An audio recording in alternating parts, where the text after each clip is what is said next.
গতিহীন অর্থনীতিকে সামলে নিতে দৃশ্যমান সরকারি উদ্যোগ বাস্তবায়নে মন্ত্রণালয়গুলোর সমন্বয় দরকার।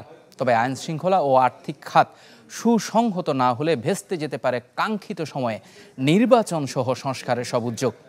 এমন মন্তব্য উঠে আসে বেসরকারি গবেষণা সংস্থা র্যাপিড আর ইকোনমিক রিপোর্টার্স ফোরামের সেমিনারে।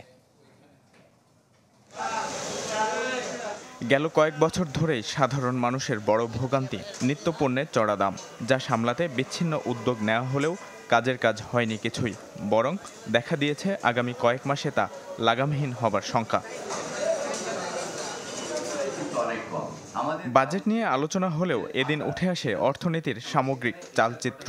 এটি হচ্ছে আমাদের বাজেটের যে বিভিন্ন ধরনের আয় ব্যয়ের যে বিষয়গুলো, তারপরে আমাদের বাজেটের ঘাটতি মিট আপ করার যে ঋণের যে বিষয়গুলো থাকে, সেগুলোকে কম্পাইল করে একটি রিপোর্ট তৈরি করা হয়। এটি মান্থলি ভিত্তিতে হয় এবং একটি ইয়ারলি ভিত্তিতে তথ্য নিয়ে হয়। যেহেতু ল অ্যান্ড অর্ডারের প্রতি এখনও মানুষের কোনো ধরনের আস্থা খুব বেশি তৈরি হয়নি, সুতরাং এই ইনফ্লেশনারি এক্সপেকটেশনের জায়গাটা থেকে একটা সংকট রয়ে গেছে। বলা হয়, বাস্তবতা আমলে না নিয়ে তৈরি হয় বাংলাদেশের বাজেট, থাকে তথ্যের ঘাটতিও, মিলে না কাঙ্ক্ষিত সাফল্য।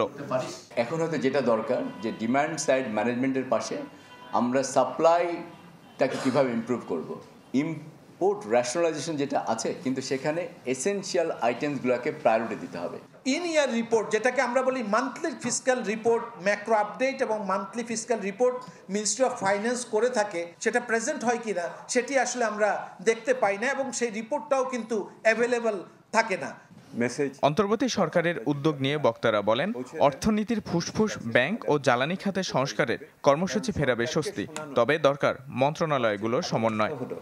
আর্থিক স্বস্তি এবং নিরাপত্তা, এই দুটোকে যদি না ঠিক করা যায়, তাহলে আমাদের সংস্কারের কোনো উচ্চাশায় কিন্তু আমরা পৌঁছাতে পারবো না, এবং সেই সংস্কারের উচ্চাশায় পৌঁছাতে না পারলে পরে আমরা নির্বাচনের যে চরম লক্ষ্যকে নিয়ে আসছি, সেটার ক্ষেত্রেও বড় ধরনের বিভ্রান্তি বা সমস্যা সৃষ্টি হওয়ার আশঙ্কা থেকে যাবে।